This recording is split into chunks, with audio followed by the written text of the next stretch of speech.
الشيطان الرجيم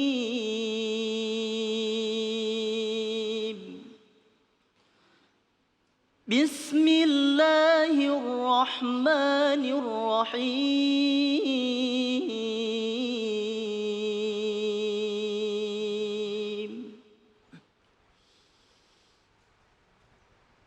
فإذا بلغن أجلهن فأمسكوهن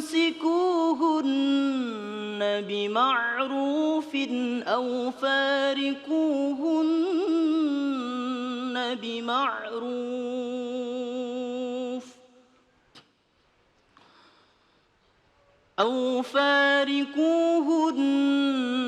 بمعروف وأشهدوا ذوي عدل منكم وأقيموا الشهادة لله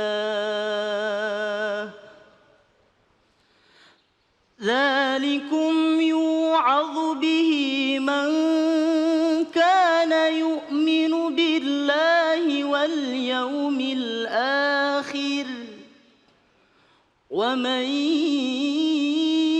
يتق الله يجعل له مخرجا ويرزقه من حيث لا يحتسب ومن يتوكل على الله فهو حسبه إن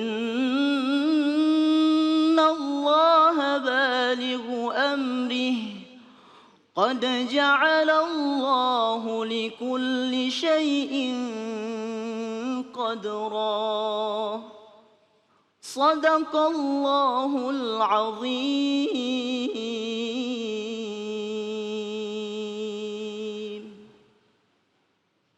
A'udzubillahi minasyaitonirrajim. Bismillahirrahmanirrahim. Alhamdulillahirabbil alamin. Kita sama-sama tadi sudah mendengarkan pembacaan ayat suci yang begitu merdu dibacakan oleh Ustadz Yusuf. Nah, untuk itu supaya kita lebih faham lagi dari ayat yang dibacakan, mari sama-sama kita dengarkan kajian tafsirnya bersama dengan guru kita Ustadz Syarif Radin. Silakan Ustadz, fadhal. Bismillahirrahmanirrahim. Assalamualaikum warahmatullahi wabarakatuh.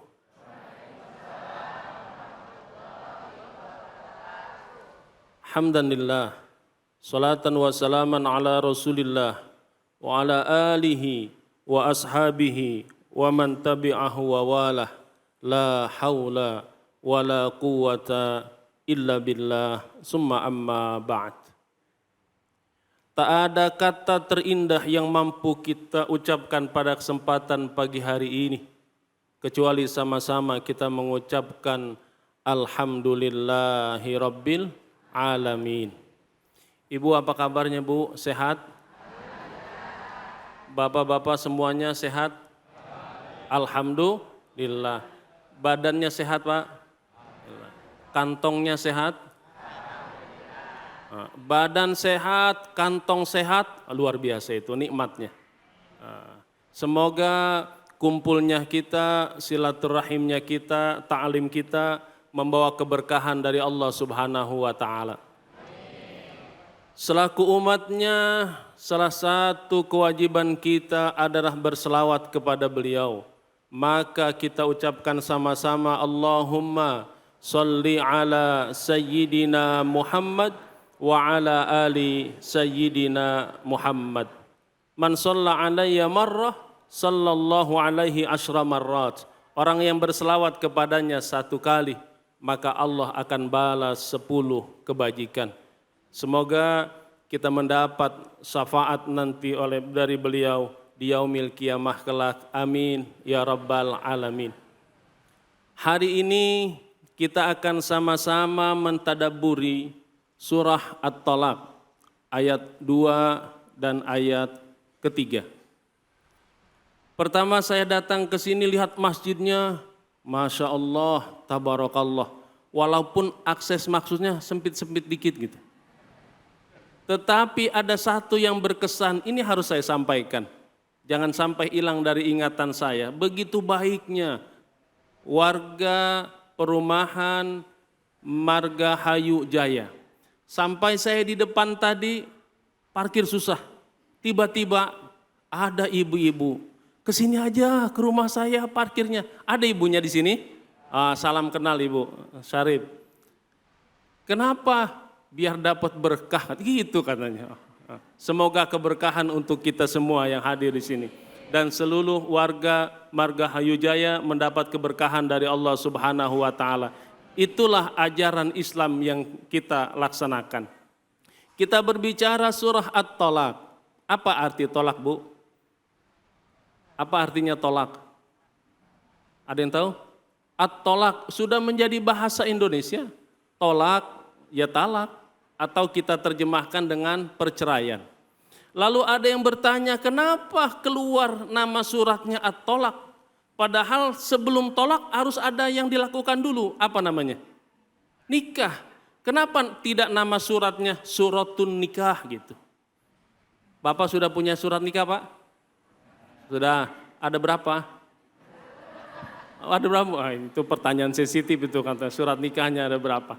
Jadi nama surah ini surah At-Talaq. Apa? Ini sebagian ulama mengatakan ini warning, peringatan, pintu darurat bagi kita yang dalam berkeluarga. Apa artinya?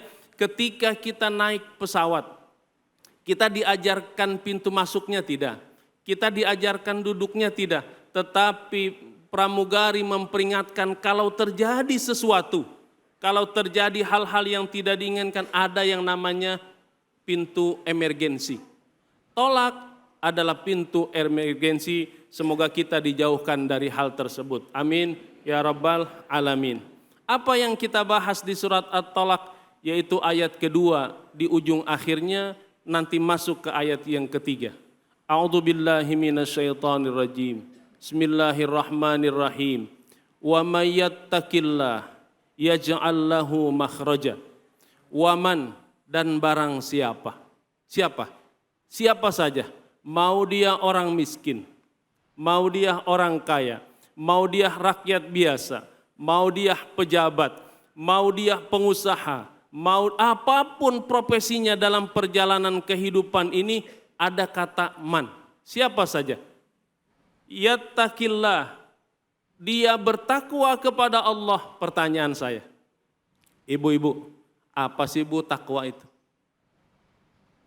Bu, angkat tangan, ntar dapat hadiah. Udah disiapin sama panitia. Angkat tangan satu orang. Maaf, Ibu. Menjalankan perintah Allah dan menjauhkan larangan Allah Subhanahu wa Ta'ala. Ibu berhak dapat hadiah. Apa hadiahnya? Hadiahnya ini Bu, buku. Hadiahnya umroh ketemu di Mekah kalau umroh. Sederhana, hadiahnya buku. Buku apa Bu? Buku Mari Belajar Memuliakan Jenazah. Itu nanti segmen berikutnya. Ibu bapak yang dimuliakan Allah Subhanahu wa Ta'ala. Bang Dafir Khalid yang saya muliakan, qori kita Ustadz Yusuf. Hadir kita di tempat ini adalah salah satu jalan kita untuk bertakwa kepada Allah Subhanahu wa Ta'ala. Yaj'al lahu makhraja, kalau sudah bertakwa otomatis. Ini harus dipahami, ada logika kita manusia, ada logika ketuhanan. Kalau logika kita manusia, makan kenyang. Betul apa betul? Kalau satu piring belum kenyang, boleh nambah enggak? 2 piring. Kalau 2 piring belum kenyang, masih boleh nambah? Nah, itu maruk namanya kalau kata. Kalau 3 piring masih belum kenyang, kebangetan banget. Apa artinya? Itu logika kita kalau makan kenyang. Tetapi dari logika itu kita baca doanya. Apa doa makan Ibu? Masih ingat? Ini informasinya setelah ini DKM Masjid Jami Al-Huda, Masjid Jami At-Taubah ada kebuli Bu, maka jangan pulang dulu. Ini nggak tahu kebulinya buat ustadz aja apa semuanya dapat gitu. Apa artinya? Kita lihat tujuan kita makan kenyang, itu logika kita. Tapi lihat tujuan doa makan itu untuk apa? Kita baca, Allahumma barik lana fima razaqtana wa qina adzabannar. Allahumma ya Allah barik lana, berkahi apa yang kami makan, berkahi apa yang kami minum, berkahi kumpul kami bersama di meja makan ini. Allahumma barik lana fima razaqtana, apapun yang telah Engkau rizkikan kepada kami. Lalu di ujungnya apa? Wa qina adzabannar, jauhkan kami dari siksa api neraka. Pertanyaan saya, apa hubungannya makan sama neraka? Mau ngapain? Itulah ada logika kita manusia, makan dapat kenyang. Tetapi agama kita mengajarkan bukan ibu kenyang, bukan sekedar kenyang, bukan sekedar haus. Ada tujuan besar dari itu. Dengan makan kita mampu menggerakkan anggota tubuh ini. Dengan makan kita mampu melaksanakan aktivitas. Lalu dengan aktivitas itu kita beribadah, menjauhkan kita dari siksa api neraka. Amin ya rabbal alamin. Maka orang-orang yang bertakwa yaj'allahu makhraja, ada jalan keluarnya. Logika kedua, kalau seumpamanya Bapak sedang jalan-jalan ke gunung lalu masuk ke gua, tiba-tiba guanya runtuh dari atas, tertutup batu, didorong tak mampu, batunya begitu besar. Dengan kepasrahan, dengan kesedihan lalu menyusuri gua itu, tidak ketemu di mana jalannya. Lalu ketemu di lorong ada sinar matahari kecil masuk. Lalu mendekat, ternyata kepala kita bisa keluar. Gali lubang sedikit, badan kita bisa keluar. Kira-kira keluar dari himpitan gua itu senang apa senang? Senang. Itulah hidup. Hidup ini penuh masalah. Hidup ini penuh ujian. Yang remaja ada masalah keremajaannya. Yang kita berumah tangga ada masalah di rumah tangga. Yang kita bekerja ada masalah dalam pekerjaan. Mana jalan keluarnya? Kalau menggunakan logika manusia, masalah itu akan bertumpuk. Maka ayat ini menggambarkan kepada kita ada jalan keluar yang luar biasa ditawarkan agama kita. Wa may yattaqillaha yaj'al lahu makhraja. Dan orang-orang yang bertakwa kepada Allah, Allah akan bukakan pintu jalan keluar. Yakin apa yakin Ibu? Lalu apa yang kita lakukan dengan takwa kita? Dalam perbuatan sederhananya sholat. Kalau jamaah Masjid Jami At-Taubah, saya tanya, sholat zuhur berapa rakaat? Berarti itu sama dengan santri saya yang SD kelas 6. Kalau sholat zuhurnya masih 4, anak SD sholat zuhurnya berapa? 4. Anak SMP sholat zuhurnya masih 4. Jadi saya tanya ulang, sholat zuhur berapa rakaat Pak Ji? Ayo. Ada qobliyah, ada ba'diyah. Kalau kita mempertahankan dari dulu usia kecil 4 rakaat sampai usia 50 tahun masih 4 rakaat, kapan nambahnya? Istiqomah Ustaz. Istiqomah 4 gitu. Ada qobliyah zuhur, ada yang mengatakan 2 rakaat, ada yang mengatakan 4. Ada ba'diyah zuhur, ada 2. Kalau qobliyah 4, zuhur 4 ditambah ba'diyah 2 jadi berapa? 10. Jadi mulai sekarang jamaah Masjid Jami At-Taubah kalau sholat zuhur berapa rakaat? Langsung berubah Bang Holik. 10 rakaat. Asar kalau 4 sama, maka ditambah ada qobliyahnya. Apa? Itulah, bukankah khatib Jumat selalu mengingatkan kita, usikum wa iyaya bitaqwallah, saya berwasiat kepada diri pribadi dan jamaah sekalian, tingkatkan takwa. Bagaimana meningkatkannya? Dari sholat ada peningkatannya. Yang dulu belum pernah tahajud, ada taklim, tergugah hatinya untuk tahajud. Ibu kalau malam bangun dah Bu, jam 2, jam 3. Bangun Ustaz. Bangunnya ngapain? Ke toilet. Ini saya kasih amalan. Santri saya Bu, insya Allah biiznillah, nama pondok pesantrennya Pondok Pesantren Tahfidz Sulaimaniyah, bekerja sama dengan Turki. Saya megang yang di Bintaro. Ada amalan tersendiri, 1 tahun selesai hafal Al-Quran. Hampir 90% 1 tahun selesai hafalan Al-Quran. Ada amalannya. Saya mau kasih amalannya nggak di sini? Mau Ustaz. Oh, ikuti saya sama-sama. Bismillahirrahmanirrahim. Allahumma paksain.